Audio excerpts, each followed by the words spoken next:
Bonjour à tous, ça me fait plaisir de vous retrouver pour enregistrer cette petite vidéo. Alors comme d'habitude, j'enregistre en fin de journée cette vidéo, il y a un peu de vent et il fait bon, il y a du soleil, il fait même un peu chaud. Voilà, j'aimerais vous raconter un petit peu comment ça se passe pour moi et comment ça va tout simplement. Et avant ça, je vous souhaite la bienvenue à vous. Si c'est la première fois que vous tombez par hasard sur cette chaîne, je partage avec vous mon quotidien de sœur jumelle qui a perdu sa sœur jumelle il y a 6 mois. Ma sœur jumelle avait le cancer, elle avait une métastase osseuse et elle n'a pas survécu à cette maladie. On s'est vraiment battues toutes les deux comme possible. Enfin, on a fait le maximum toutes les deux pour y arriver et j'ai cru qu'on allait y arriver et ça n'a pas été le cas. Voilà, ça fait seulement 6 mois que je suis en deuil et c'est une situation difficile à vivre que j'ai décidé de partager avec vous parce que je sais que vous êtes nombreux dans cette situation et que des fois on a juste besoin de rester avec des gens comme nous. Alors voilà, vous êtes les bienvenus. Si vous voulez rejoindre notre petite communauté, vous pouvez vous inscrire et recevoir les vidéos quand je les poste à peu près chaque semaine. Avant c'était tous les jours et maintenant c'est un peu moins souvent. Mais voilà, je suis toujours là et on peut s'écrire dans l'espace des commentaires. Tout ce que vous voulez dire sera le bienvenu de toute façon. Voilà, un petit pouce sur la vidéo et puis hop, je démarre. Alors, c'est quoi les nouvelles ? Toujours cette grosse fatigue. Je ne sais pas quoi faire de ça parce que là, j'ai vraiment aménagé mon temps. Donc, j'ai changé de travail comme vous le savez pour la plupart. Je suis toujours bénévole. Je fais un travail maintenant aussi qui est très sympa, avec une personne surtout que j'apprécie beaucoup.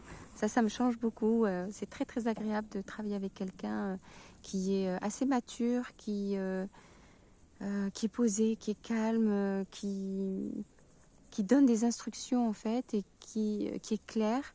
Et en plus qui prend son temps, qui est progressive. Voilà. Donc derrière, il faut bosser, c'est vrai. Elle attend quand même en retour que le travail avance et que le travail se fasse bien. Elle est quand même assez exigeante sur la qualité du travail qu'on fait.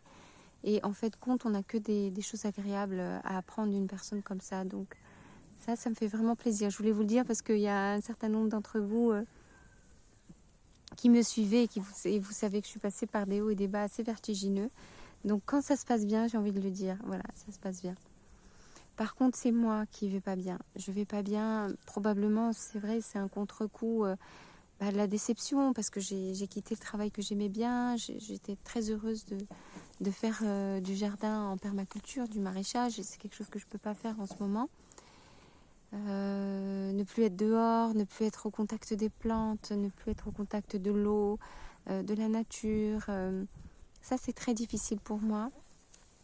Mais je l'accepte, je l'accepte. C'est aussi ce qui est difficile, c'est d'arrêter une progression. Je me sentais bien, j'avais le sentiment de maîtriser de plus en plus ce que je faisais. J'avais envie de continuer vraiment. Mais voilà, je l'accepte parce qu'il y a des moments quand les choses, les circonstances ne sont plus favorables, il faut vraiment se mettre à l'abri, se mettre dans des bonnes conditions. Donc là, je suis très contente de pouvoir faire autre chose et de prendre un nouveau rythme. Mais voilà, ce que je ne comprends pas, c'est que je suis très fatiguée. Donc pourtant, là, j'ai décidé, sans culpabiliser, de prendre le temps qu'il me faut le matin pour me lever. Donc je ne me lève plus à 5h30 le matin, je me lève à 7h tranquillement.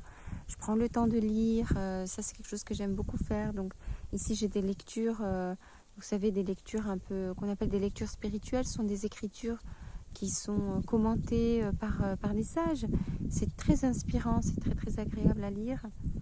Donc ça me fait du bien quand je lis ça en me réveillant le matin. Ça me met tout de suite des idées positives dans la tête.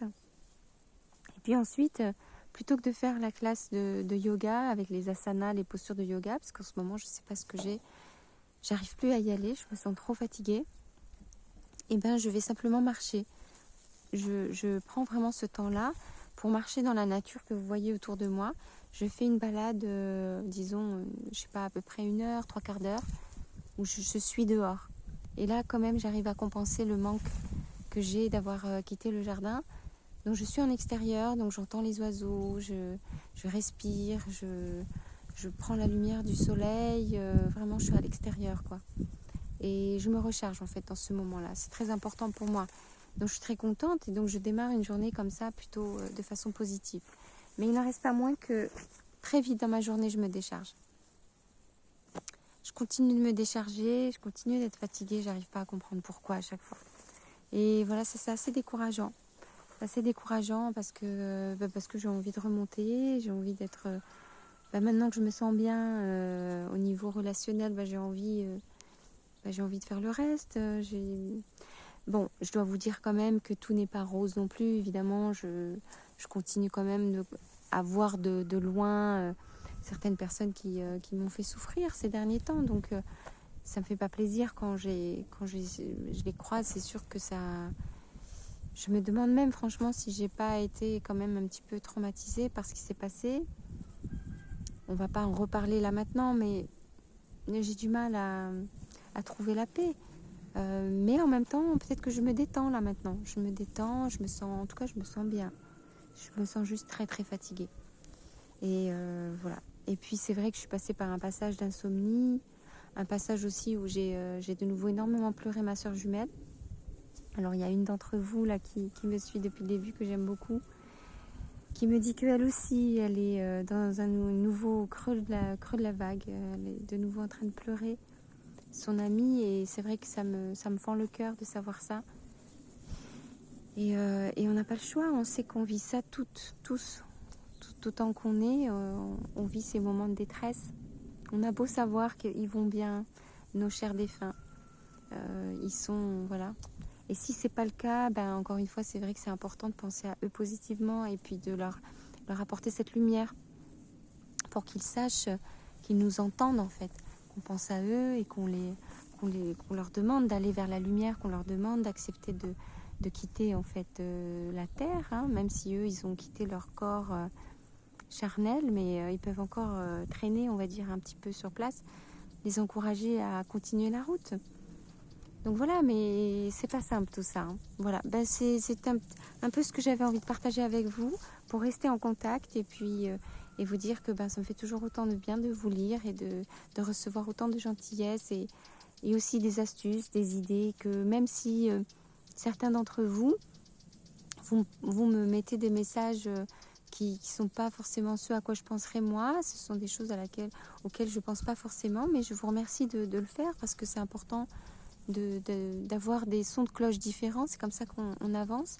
Et surtout, je vous rappelle que je demande à ce que cet espace de parole soit un espace libre, hein, que les commentaires vraiment, aimez-vous les uns les autres, respectez-vous.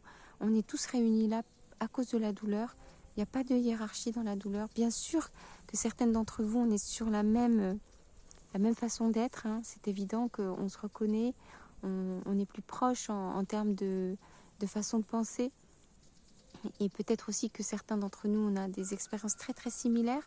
Ce sont des choses qui sont comme ça, hein. Mais on est tous là parce qu'on a mal, ou on a eu mal. Et ce qu'on a envie, c'est d'aider les autres, parce que sinon vous m'écrivez, vous ne serez pas là en train de m'écrire des messages. Je sais que derrière, vous avez tous l'intention quand même d'apporter du soutien, et je vous en remercie. Donc juste, prenez le temps de parler entre vous, prenez le temps, et je vous remercie pour tous les messages que vous écrivez, et que sachez que chacun a sa place ici, et merci pour certains d'entre vous d'essayer d'appuyer mon discours, ça me fait vraiment plaisir aussi, vraiment. Voilà, prenez bien soin de vous, et moi je vais faire pareil, et essayer de garder mes petites balades le matin pour aller bien, pour m'oxygéner, et petit à petit j'ai vraiment bon espoir que ça aille vraiment bien, quoi.